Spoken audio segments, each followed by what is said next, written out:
है जिसका नाम है रासायनिक अभिक्रिया एवं समीकरण। तो सबसे पहले पता करते हैं कि रासायनिक अभिक्रिया होती क्या है।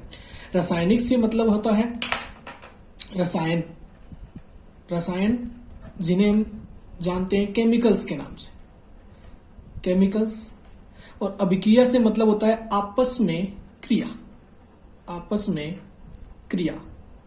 इसका मतलब ये हुआ कि जब बहुत सारे रसायन आपस में क्रिया करते हैं। अब रसायन क्या होते हैं? जो हमारे आसपास के पदार्थ हैं वो सभी रसायनों की श्रेणी में ही आते हैं, क्योंकि वो किसी न किसी प्रकार से तत्वों से मिलकर बने होते हैं और आपस में क्रिया करते हैं, और आपस में क्रिया करते हैं। इसका मतलब जब पदार्थ जो तत्वों से मिलकर बने हैं आपस में क्रिया करते हैं तब रासायनिक अभिक्रिया होती है। अब रासायनिक अभिक्रिया को अच्छे से समझने के लिए हम बात करते हैं सबसे पहले रासायनिक परिवर्तन के बारे में। हम सबसे पहले पढ़ते हैं कि रासायनिक परिवर्तन क्या होता है। रासायनिक परिवर्तन, देखिए मैं आपको 2-4 एग्जाम्पल लेता हूं और फिर आपको बताता हूं कि रासायनिक परिवर्तन क्या होता है। जैसे हम सबसे पहला स्पष्ट उदाहरण लेते हैं, दूध से दही का बनना। देखिए दूध में जब आप लैक्टोबैसिलस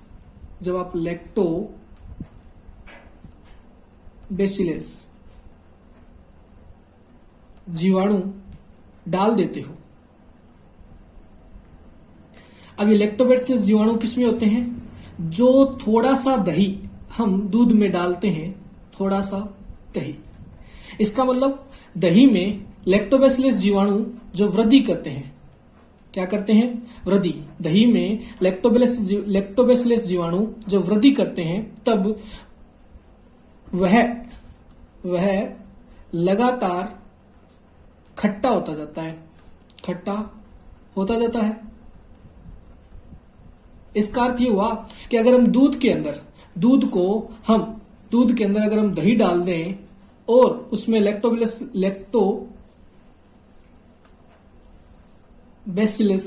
जीवाणु वृद्धि कर ले तो जो दूध है वो किस में बदल जाएगा? दही में बदल जाएगा। अब देखिए दूध से, यानी प्रारंभिक पदार्थ क्या था? दूध था। प्रारंभिक पदार्थ यानी शुरुआत में हमारे पास दूध था, फिर उससे हमारे पास एक नया पदार्थ बन गया दही। यानी प्रारंभिक पदार्थ से क्या बन गया? एक नया पदार्थ बन गया। क्या बन गया? नया पदार्थ। अब दूसरी चीज जो हम इसमें नोटिस करते हैं कि क्या किसी भी प्रोसीजर से दही से वापस दूध बनाया जा सकता है? दही से वापस दूध नहीं बनाया जा सकता, नहीं बनाया जा सकता। तो हमारे पास एक रिजल्ट ये आया कि जैसे ही हमने दूध में थोड़ा सा दही डाला और उसको किसी गर्म स्थान पर रख दिया तो वो दही में बदल जाता है। किसके कारण? लैक्टोबैसिलस जीवाणु के कारण। इसका मतलब, और दूध एक बार दही में बदल जाए उसके बाद उसको वापस हम दूध एक बार जब दही में बदल जाए उसके बाद हम उसको वापस दूध में नहीं बदल सकते। इसका अर्थ ये हुआ कि दूध में एक स्थायी परिवर्तन हो चुका है। क्या हो चुका है? एक स्थायी परिवर्तन हो चुका है। इसी स्थायी परिवर्तन को हम कहेंगे रासायनिक परिवर्तन। क्या कहेंगे? रासायनिक परिवर्तन। अब चलिए एक और उदाहरण की बात करते हैं। एक और उदाहरण में बात करते हैं ईंधन का जलना। ईंधन का जलना, भले ही वो कोई भी ईंधन हो। जैसे मान लिया लकड़ी जब जलेगी, किसी भी वस्तु की जलने मतलब उसकी ऑक्सीजन से अभिक्रिया। लकड़ी जब जलेगी तो उससे क्या होगा? धुआं, राख प्लस ज्वाला, ये हमें मिलते हैं। धुआं मिलता है, राख मिलता है और ज्वाला मिलती है। इसका मतलब पहले हमारे पास प्रारंभिक पदार्थ क्या थे? लकड़ी और ऑक्सीजन। उन्होंने आपस में क्या की? क्रिया की। इनकी आपस में क्या हुई? क्रिया हुई, और इससे हमारे पास जो उत्पाद बने, ठीक है, जो नए पदार्थ बने वो धुआं बना, राख बना और ज्वाला बनी। यहां अब आप एक चीज देखिए कि क्या इन नए पदार्थों से क्या इन नए पदार्थों से, ये जो नए पदार्थ है, इनसे आप वापस ये बना सकते हो? बिल्कुल नहीं बना सकते। ऐसा संभव नहीं है कि नए पदार्थों से वापस प्रारंभिक पदार्थ प्राप्त करना संभव नहीं है। इसका मतलब ये एक स्थायी परिवर्तन हो गया, ये भी एक क्या हो गया? स्थायी परिवर्तन। तो इसे भी आप क्या कहोगे? रासायनिक परिवर्तन कहोगे। क्या कहोगे आप? रासायनिक परिवर्तन। तो यहां से हमारे पास रासायनिक परिवर्तन की परिभाषा क्या आती है, चलिए बात करते हैं। यहां से हमारे पास रासायनिक परिवर्तन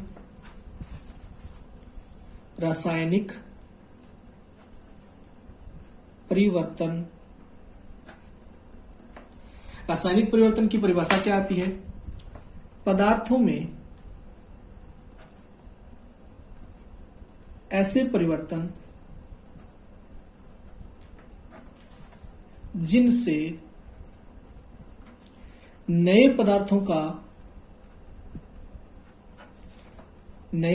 का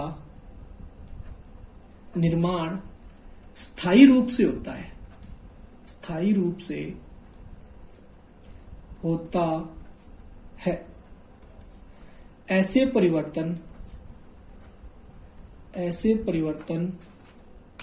क्या कहलाएंगे? ऐसे परिवर्तन रासायनिक परिवर्तन कहलाते हैं। ऐसे परिवर्तन क्या कहलाते हैं? रासायनिक परिवर्तन कहलाते हैं। क्या कहलाते हैं? रासायनिक परिवर्तन कहलाते हैं। ठीक है, तो ऐसे परिवर्तन क्या कहलाएंगे? रासायनिक परिवर्तन कहलाएंगे। इन्हीं रासायनिक परिवर्तनों को याद रखिए, इन्हीं रासायनिक परिवर्तनों को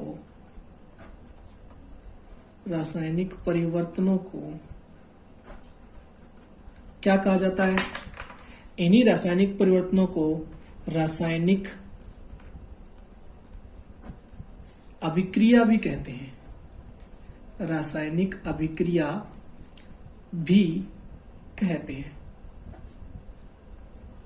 इसका मतलब ये जो रासायनिक परिवर्तन हो रहे हैं, इन्हीं को हम क्या कहेंगे? रासायनिक अभिक्रिया। ठीक है, अब दो बातें हमारे सामने आई है कि एक तो इनमें नए पदार्थों का निर्माण होता है, नए पदार्थों का निर्माण। दूसरा होता है स्थायी रूप से, स्थायी रूप से। इसका मतलब एक बार अगर परिवर्तन हो गया तो उसको आप वापस पुनः मूल पदार्थ में नहीं ला सकते। स्थायी रूप से हमारे पास नए पदार्थों का निर्माण होता है। इन्हीं ऐसे रासायनिक परिवर्तन क्या कहलाते हैं? रासायनिक अभिक्रिया कहलाते हैं। जैसे मैं बात करता हूं, अब बहुत सारे उदाहरणों से हम समझेंगे। उदाहरण नंबर 1 क्या है?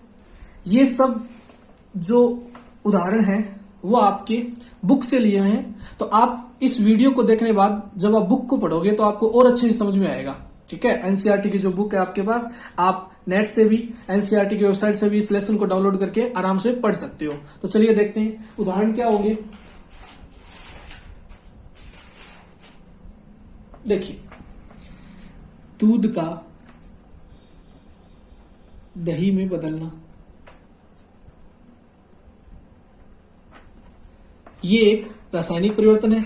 हम ये कहेंगे कि एक रासायनिक अभिक्रिया है। नंबर 2, दूध का दही में बदलना। लोहे पर जंग लगना, लोहे पर क्या लगना? जंग लगना।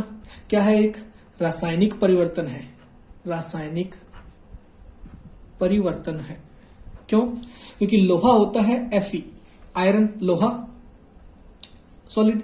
इसकी जब ऑक्सीजन और H2O यानी जलवाष्प, ऑक्सीजन और जलवाष्प से अभिक्रिया बनती है, अभिक्रिया होती है, तो क्या होता है? Fe3O2, इसको कहते हैं हम रस्ट या जंग, ये बनता है। अब देखिए, जंग जो है वो क्या है? ये एक नया पदार्थ है और वापस जंग से हम ये लोहा प्राप्त नहीं कर सकते। इसका मतलब क्या हुआ कि ये एक रासायनिक परिवर्तन है। ये क्या है? एक रासायनिक परिवर्तन है या अभिक्रिया है। ये लोहे की, आप इसे ये कह सकते हो कि ये लोहे की ऑक्सीजन तथा वातावरण में उपस्थित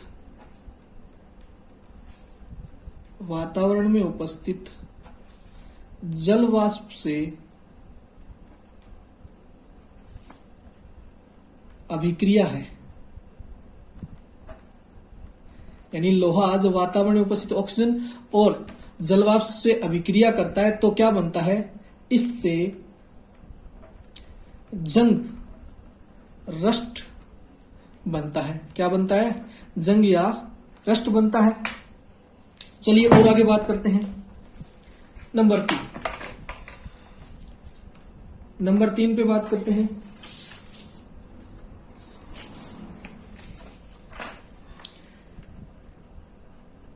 भोजन को पकाना। देखिए, चावल, अनाज, दालें, इनको पकाने के बाद इनकी प्रकृति व स्वाद ये क्या हो जाते हैं, ये चेंज हो जाते हैं, बदल जाते हैं। इसका मतलब ये हुआ कि इनमें एक क्या हो गया, स्थायी परिवर्तन हो गया। क्या हो गया, स्थायी परिवर्तन। और ये स्थायी परिवर्तन क्या हो गया, रासायनिक परिवर्तन या यहां इनकी हम कह सकते हैं कि रासायनिक अभिक्रिया हो गई। ठीक है, और बात करें आगे। नंबर 4, अगला उदाहरण की अगर हम बात करें तो श्वसन क्या है, श्वसन एक रासायनिक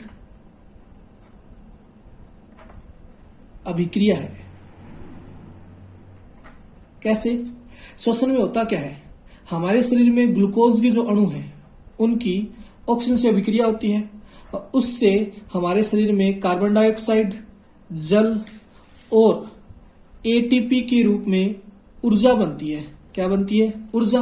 यही अभिक्रिया, ये जो रासायनिक अभिक्रिया है, ये क्या कहलाती है, श्वसन कहलाती है। इसका मतलब श्वसन क्या है, एक प्रकार की रासायनिक अभिक्रिया है, क्योंकि वापस इनसे ये पदार्थ बनाना संभव नहीं है, स्थायी रूप से होता है। और ये सभी नए पदार्थ है, ये सभी न्यू प्रोडक्ट है, न्यू प्रोडक्ट। ठीक है, इसका मतलब ये क्या है, ये नए पदार्थ है। ये क्या है, ये नए पदार्थ है।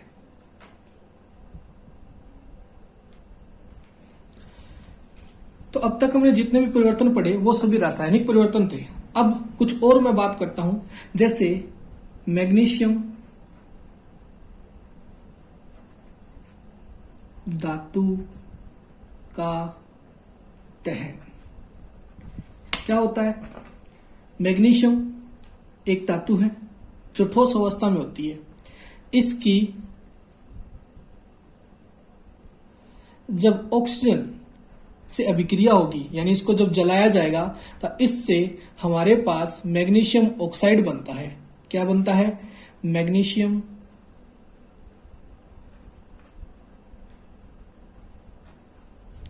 ऑक्साइड।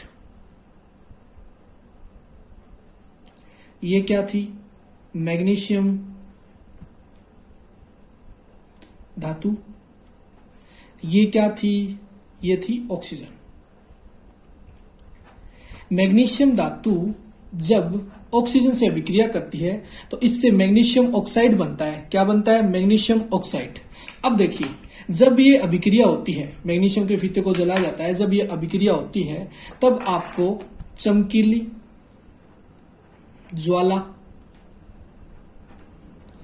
और क्या, फट की ध्वनि, ये आपको प्रेक्षण मिलते हैं। प्रेक्षण मतलब ये चीजें आप अभिक्रिया के दौरान देखते हो, ये आपके ऑब्जर्वेशन होते हैं। जब अभिक्रिया होती है तब एक तो चमकीली ज्वाला आपको दिखाई देती है और फट की ध्वनि आपको सुनाई देती है। आगे बात करते हैं कि जब जिंक धातु तनु H2SO4 यानी सल्फ्यूरिक अम्ल से अभिक्रिया करती है अभिक्रिया करती है तो क्या होगा भाई? देखिए, जिंक सॉलिड एक धातु है। जिंक क्या है? एक धातु है। इसकी जब H2SO4 से अभिक्रिया करवाई जाती है, H2SO4 ये क्या होता है? सल्फ्यूरिक अम्ल।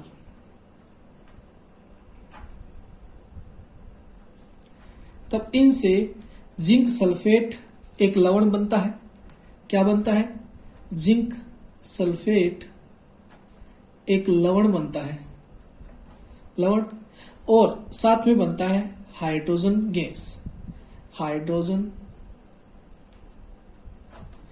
गैस निकलती है। अब देखिए, ये जो हाइड्रोजन गैस है, यहां हुआ क्या? मान लो ये एक पात्र है, ठीक है, इसमें ये जिंक धातु है और ये अम्ल है। ये क्या है? जिंक धातु है और ये है H2SO4 अम्ल। तो जब इनकी आपस में अभिक्रिया होती है, तो यहां से एक गैस निकलती है, hydrogen gas, H2 gas.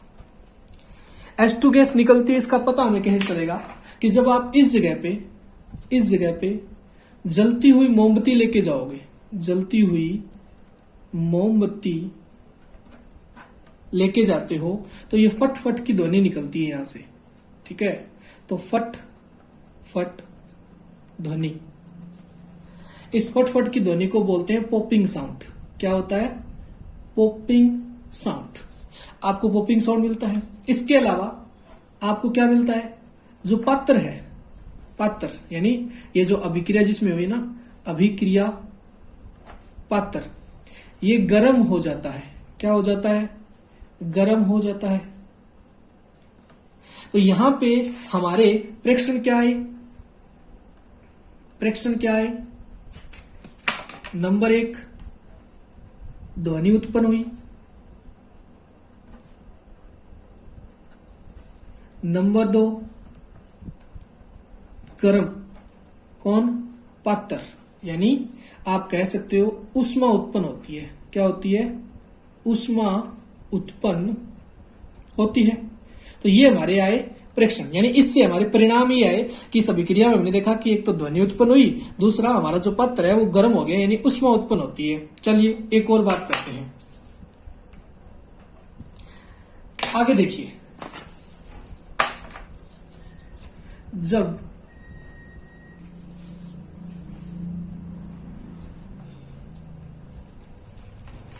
Lead nitrite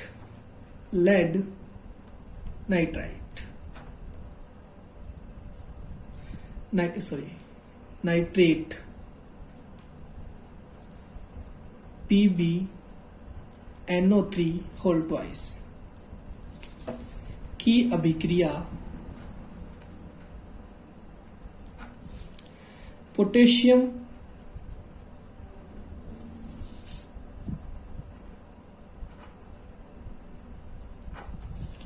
iodide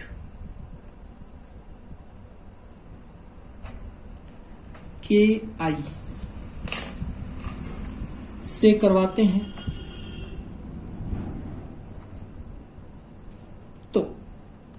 तो देखिए क्या होता है।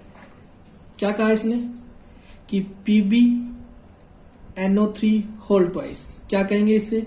Lead nitrate. इसकी अभिक्रिया हमें करवानी है पोटेशियम आयोडाइड, पोटेशियम आयोडाइड। बनेगा क्या इससे? देखिए, इससे बनेगा lead iodide,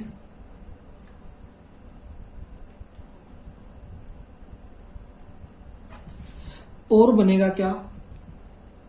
potassium nitrate, potassium nitrate. देखिए, ये जो लेड आयोडाइड होता है, ये आपको पीला अवक्षेप, इसका मतलब तली में खुरचन के रूप में जो बर्तन है ना, बर्तन के नीचे जमा हुआ, अवक्षेप का मतलब होता है जमा हुआ, पीले रंग का यानी पीला अवक्षेप के रूप में मिलता है, पीले रंग का अवक्षेप यानी बर्तन के नीचे जमा हुआ मिलता है। यानी इस अभिक्रिया में हमने क्या देखा कि हमें अवक्षेप प्राप्त होता है। हमारा प्रेक्षण क्या आया, हमारा ऑब्जर्वेशन क्या आया, ऑब्जर्वेशन क्या आया कि हमें अवक्षेप प्राप्त होता है, अवक्षेप प्राप्त होता है। अवक्षेप से हमारा क्या होता है, बर्तन या अभिक्रिया पात्र यानी जिस बर्तन में, जिस पात्र में आप अभिक्रिया करवा रहे हो, अभिक्रिया पात्र या जब परख नली है, परख नली के तल में यानी उसके जो तल है, उसका जो तल है उसमें आपको जमा हुआ पीला पदार्थ दिखाई देता है, पीला पदार्थ दिखाई देता है। देखिए ये सभी जो है वो रासायनिक परिवर्तन थे। मैग्नीशियम धातु का दहन, मैग्नीशियम धातु का दहन, उसके बाद ये जिंक धातु की अम्ल से अभिक्रिया और लेड नाइट्रेट की पोटेशियम आयोडाइड से अभिक्रिया, ये सभी क्या थे, ये सभी रासायनिक परिवर्तन थे। ये सभी क्या थे, रासायनिक परिवर्तन थे। तो इनसे हमें एक चीज सीखने को मिली कि किसी भी अभिक्रिया के अंदर रासायनिक अभिक्रिया है या नहीं है। मान लो कहीं कोई परिवर्तन हो रहा है, कोई परिवर्तन रासायनिक अभिक्रिया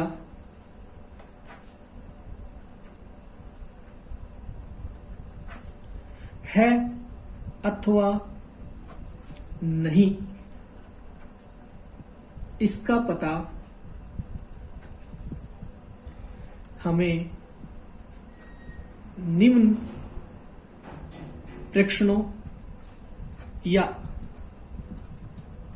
परिणामों से चलता है।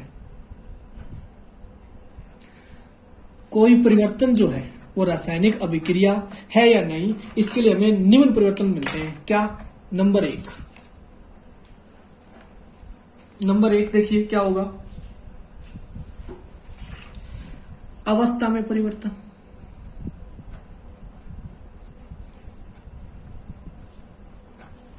नंबर 2 रंग में परिवर्तन। देखिए ये भी होते हैं अभिक्रियाओं में, लेकिन इनका जिक्र हमने नहीं किया है। हमने बाकी प्रेक्षण ये साथ साथ में होते हैं, आपको दिखाई दे जाते हैं, क्योंकि परिवर्तन एक नहीं होंगे, एक के साथ और भी ज्यादा होंगे। नंबर 3 गैस का निकलना या बनना या उत्सर्जन होना। नंबर 4 तापमान में परिवर्तन, तापमान में परिवर्तन यानी टेम्परेचर जो है वो कम हो सकता है, कम या ज्यादा। नंबर 5 गंध में परिवर्तन, गंध में परिवर्तन यानी जो स्मेल है वो बदल जाएगी। जैसे कि जो खाना होता है, खाना बासी होने पर गंध आने लगती है। ये एक प्रकार का क्या हो गया, फिर रासायनिक परिवर्तन हो गया। ये क्या हो गया, एक रासायनिक परिवर्तन हो गया।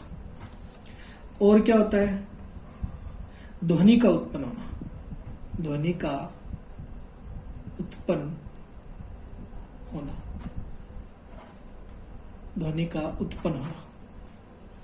अगर ये चीजें, ये प्रेक्षण हमें देखने को मिलते हैं, इनमें से कोई भी 2 या 3 एक साथ देखने को मिले, इसका मतलब वहां रासायनिक परिवर्तन हो रहा है। वहां क्या हो रहा है, रासायनिक परिवर्तन या रासायनिक अभिक्रिया हो रही है। तो आज हमने ये पढ़ा कि रासायनिक अभिक्रिया क्या होती है और रासायनिक परिवर्तन को, अगर रासायनिक अभिक्रिया हो रही है तो उसे हम पहचानेंगे कैसे। तो हमें ये निम्न प्रेक्षण दिखाई देंगे। अवस्था में परिवर्तन हो सकता है, रंग में परिवर्तन हो सकता है, गैस निकलना या बनना हो सकता है, तापमान में परिवर्तन हो सकता है, तापमान कम या ज्यादा हो सकता है, गंध में परिवर्तन हो सकता है, ध्वनि उत्पन्न हो सकती है। चलिए अब आगे बात करते हैं कि रासायनिक अभिक्रिया तो हो गई, रासायनिक समीकरण क्या है। रासायनिक समीकरण देखिए,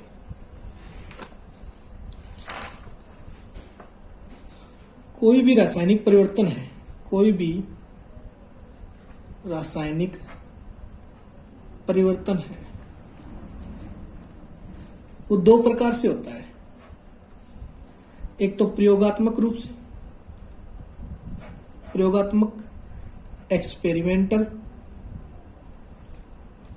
और दूसरा होता है सैद्धांतिक रूप से।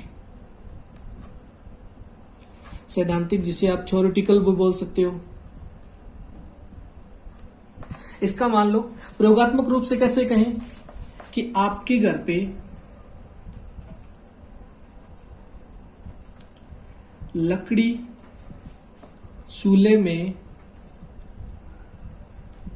चल रही है, ठीक है। ये आपके घर पे, घर पर लकड़ी जो है वो चूल्हे में जल रही है, ठीक है। इसका मतलब लकड़ी का दहन हो रहा है, तो ये तो हो गया प्रयोगात्मक। इसे हम क्या कहेंगे, ईंधन का दहन। लेकिन क्या इसे आप सैद्धांतिक रूप में लिख सकते हो? नहीं लिख सकते। तब हम क्या कहेंगे, जो ईंधन होता है, ईंधन में मुख्य रूप से होता है कार्बन, ठीक है। और कार्बन का क्या हो रहा है, दहन। अब दहन के लिए हम जानते हैं दहन मतलब ऑक्सीजन से क्रिया। तो हम क्या लिखेंगे कि जब कार्बन जो ठोस अवस्था में हो, लकड़ी के रूप में हो या किसी भी रूप में हो, कार्बन यानी ठोस अवस्था में, किसमें, लकड़ी में, इसकी जब ऑक्सीजन से अभिक्रिया होती है, किससे होती है, ऑक्सीजन से अभिक्रिया होती है, तब हमारे पास CO2 कार्बन डाइऑक्साइड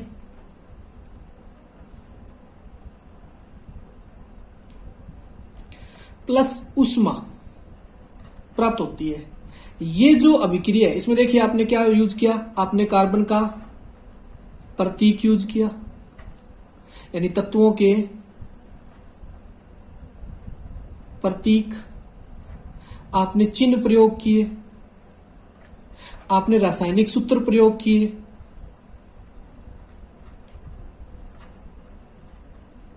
और सैद्धांतिक रूप से इस अभिक्रिया को दर्शाया, सैद्धांतिक रूप से अभिक्रिया को दर्शाया। तो रासायनिक समीकरण किसे कहेंगे, रासायनिक समीकरण किसे कहेंगे? तो रासायनिक समीकरण की हमारे पास यहां से परिभाषा आती है कि प्रयोगात्मक रूप से जो रासायनिक परिवर्तन होते हैं उनको सैद्धांतिक रूप से प्रतीकों की, चिन्हों की और रासायनिक सूत्रों की सहायता से प्रदर्शित करने का जो तरीका होता है, प्रदर्शित करने का तरीका क्या कहलाता है, रासायनिक समीकरण कहलाता है। क्या कहलाता है, रासायनिक समीकरण कहलाता है। क्या कहलाता है, रासायनिक समीकरण। चलिए बात करते हैं रासायनिक समीकरण के बारे में आगे।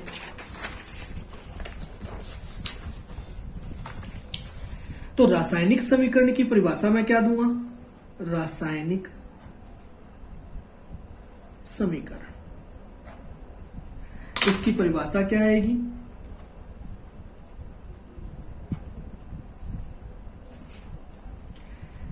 किसी भी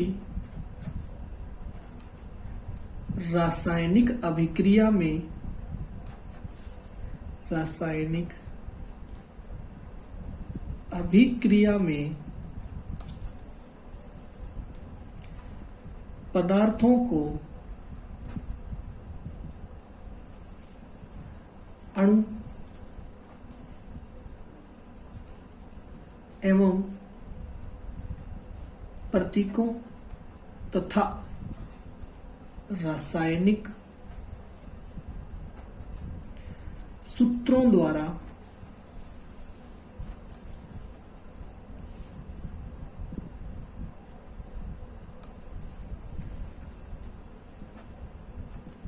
प्रदर्शित किया जाता है।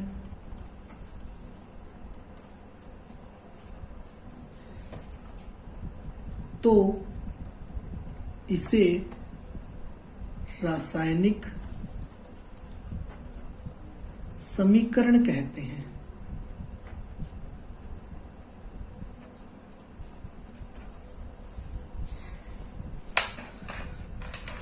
उदाहरण की बात करें, जैसे मैं आपको कहता हूं मैग्नीशियम फीते का दहन, तो ये तो क्या है, ये है रासायनिक परिवर्तन, ये है रासायनिक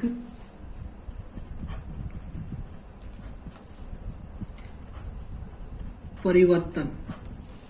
इस रासायनिक परिवर्तन की जो रासायनिक समीकरण होगी वो क्या होगी, मैग्नीशियम प्लस ऑक्सीजन और इससे बना मैग्नीशियम ऑक्साइड, यानी मैग्नीशियम, ये ऑक्सीजन और इससे बना मैग्नीशियम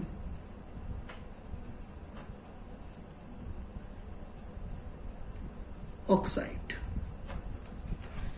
ये इसकी रासायनिक समीकरण है और ये था रासायनिक परिवर्तन। तो आप समझ गए होंगे मैग्नीशियम फीते के दहन, इस रासायनिक परिवर्तन को मैंने ये देखिए प्रतीक, सूत्र और रासायनिक सूत्रों के द्वारा दर्शाया है। यही क्या कहलाती है, रासायनिक समीकरण कहलाती है। क्या कहलाती है, रासायनिक समीकरण कहलाती है। अब देखिए इस रासायनिक समीकरण में ये जो पदार्थ है, ये पदार्थ अभिक्रिया कर रहे हैं और अभिक्रिया करके इस पदार्थ का क्या कर रहे हैं, निर्माण कर रहे हैं। क्या कर रहे हैं, निर्माण। तो जो पदार्थ अभिक्रिया करते हैं उन्हें कहा जाता है अभिकारक। क्या कहा जाता है, अभिकारक। और जो निर्माण होते हैं, जिनका निर्माण होता है, उन्हें कहा जाता है उत्पाद। तो अब हम पढ़ेंगे कि अभिकारक क्या होते हैं। अभिकारक और उत्पाद क्या होते हैं, उत्पाद क्या होते हैं। जैसे अभिकारक की अगर मैं आपको परिभाषा दूं तो अभिकारक की परिभाषा क्या आएगी, ऐसे पदार्थ जो रासायनिक परिवर्तन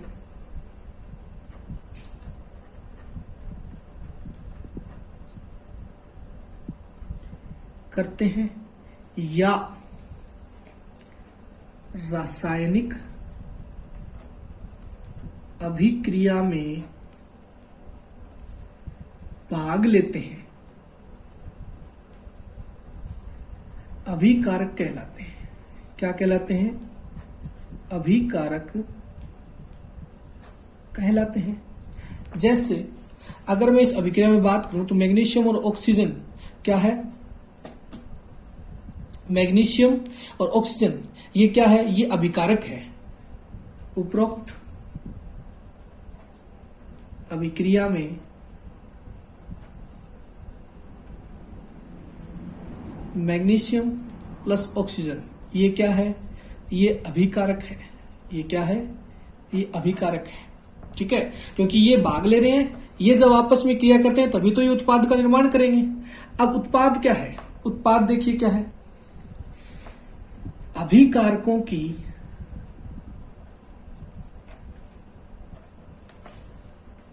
क्रिया से जिन नए पदार्थों का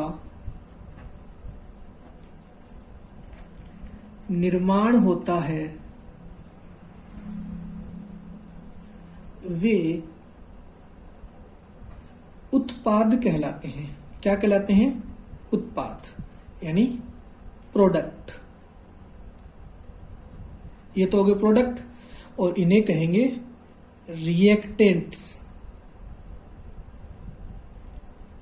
रिएक्टेंट मतलब रिएक्ट करने वाले और प्रोडक्ट मतलब जो प्रोड्यूस होंगे, जो बनेंगे, तो उत्पाद कहलाते हैं। जैसे उपरोक्त यानी कि इस अभिक्रिया में देखिए ये क्या है, ये उत्पाद है। ये क्या है, ये उत्पाद है। उपरोक्त अभिक्रिया में मैग्नीशियम ऑक्साइड क्या है? उत्पाद है। उत्पाद है। अब हमने आज क्या पढ़ा? रासायनिक अभिक्रिया क्या होती है। आज हमने ये पढ़ा रासायनिक अभिक्रिया क्या होती है, रासायनिक समीकरण क्या होती है,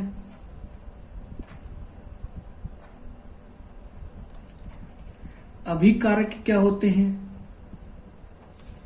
और उत्पाद क्या होते हैं। मैं आशा करता हूं आपको ये चीजें समझ में आई होगी। अब इससे आगे हम पढ़ेंगे, इससे आगे अगले वीडियो में आपको क्या पढ़ाया जाएगा कि जो ये रासायनिक समीकरण है, रासायनिक समीकरण जो होती है, इनको लिखने का तरीका क्या होता है, लिखने का तरीका कैसे लिखते हैं, ये हम अगले वीडियो में सीखेंगे। तो आशा करता हूं आपको मेरी वीडियो ये पसंद आई होगी और आपको जो मैंने पढ़ाया वो आपको समझ में आ रहा होगा। तो हमारे चैनल को या इस वीडियो को लाइक कीजिए और चैनल को सब्सक्राइब कीजिए। धन्यवाद।